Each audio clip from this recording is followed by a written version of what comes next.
Hi guys, and welcome to another Houdini video tutorial. Today we're going to be looking at packed primitives and the huge speed up that we can actually gain from them in terms of internal memory, and especially going to become very useful when we're dealing with RBD simulations. So let's dive in and take a look. So I have a completely fresh Houdini scene. I'm going to drop down a geometry and dive inside by pressing I and delete out the file node.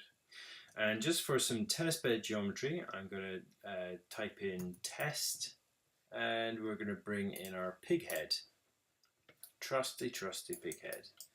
And if we kind of want to check out information here as to how many faces, how many points and all types of stuff, if you middle click on your node, you'll actually get all of your information here. So we've got about 3,000 faces, and it's about almost 400 kilobytes to bake this particular node out.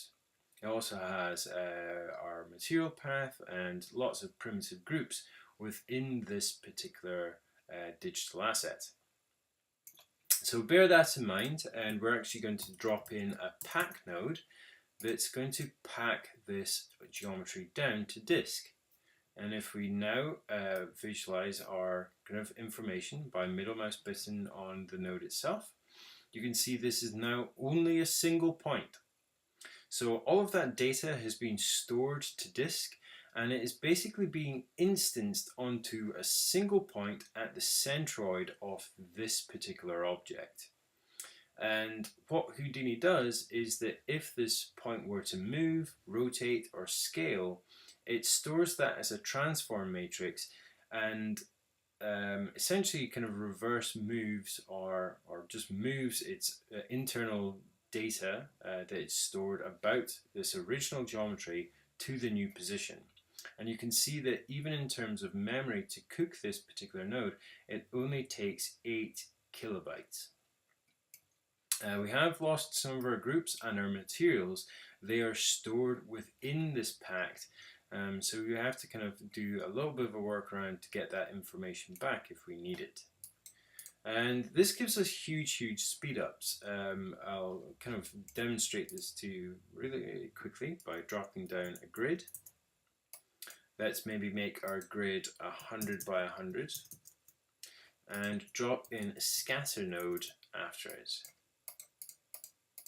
And let's keep 1,000 points. So we'll have 1,000 copies, and we'll use a copy to point node. And to every single point, we will copy in our original test head geometry. And let's visualize our scene. And it took Houdini a little while, not too long to kind of think about that. And if I middle mouse button, you can see that we have almost 3 million polygons now. And it took almost 400 megabytes to actually bake this out or cook this particular node itself. And let's then kind of transfer this node stream across to our pack geometry. Well, it's already done it. It didn't even have to really think about it. We've got our just 1,000 points, and it only took 1 point or just 1 megabyte to actually create this geometry. Again, it's using the transform matrix, finds out where those new points are, and just moves the original stored geometry to that new position. And the cool thing with this is that it's entirely scalable. Because of the data saved, say we jump to 10,000 pig heads, instantly we have pretty much it all set up and ready to use. And again, if I middle mouse button, you can see that I'm still only using 5 megabytes of data in comparison to the 420 megabytes that our original copy was actually doing with that original geometry. A lot of the slowdown that now comes is just from the drawing of this particular image, because there are still a lot of faces being displayed to you as the user. However, with the pack node, we actually have the ability to dictate what we actually see. So we're seeing full geometry at the minute. However, if I say show me the bounding box instead, we now have full control. Again, huge speed up in terms of our UI compared to full geometry. There's a bit of a slowdown. Houdini kind of has to think a bit about how it's moving the camera and redrawing those faces. So for instance, if we change to bounding box, we can do that. Similarly, with bounding box now the represented kind of visual, we could probably go up to something really high. So let's try 50,000 pig heads. And again, instantly it's almost done it straight away. And because we're not really dealing with a lot of geometry to draw to us as the user, we can still fly around this entire scene really quick. Let's maybe kind of drop in an absurd number. Let's go to 90,000. And again, still full control over my UI. I can still rotate around entirely, and that's really cool. Now obviously if I were to change this to back to full geometry, then there is probably going to be quite a big slowdown, but only in terms of showing it to you in terms of the UI. It's not necessarily giving it a hard time when calculating in terms of Houdini's node network. And again, if I middle mouse button, you can still see that we're only up to 46 megs in terms of data. So still 10 times less, even though we've got 90,000 of these in comparison to the original 1,000 that our test geometry was kind of going with. So let's go a little bit insane and say let's give it 1 million of these. That's 100,000. Let's give it 1 million and see what happens. Hopefully my computer will be okay, but you know, we'll find out.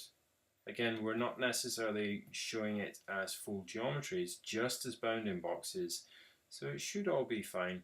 And again, even if we look at this, all it's working on was the scatter node with the relaxed iterations of points. So it wasn't actually the copy to points that it was working with, it's just doing the scatter that it was worried about. So even with 1 million copies, there is a tiny bit of slowdown, but relatively I'm still getting pretty decent feedback here in the UI. And in terms of memory here, what are we up to? Now we're up to 500 megs in terms of data. But considering this is 1,000 times more compared to our original geometry, you can see that Houdini can deal with a huge amount of data when you actually pack it down, because it's only dealing with points, not necessarily full geometry. So hopefully this illustrates to you the power of using packed primitives in systems. Let's kind of take it back down and return this back to full geometry so we can kind of see what we're working with. This is going to be incredibly useful when it comes to rigid bodies, so we can have very complex scenes when going into that itself. The downside of this is that you cannot have animated geometry, and you wouldn't be able to then affect the points itself, because it's essentially just stored down as a single mesh itself.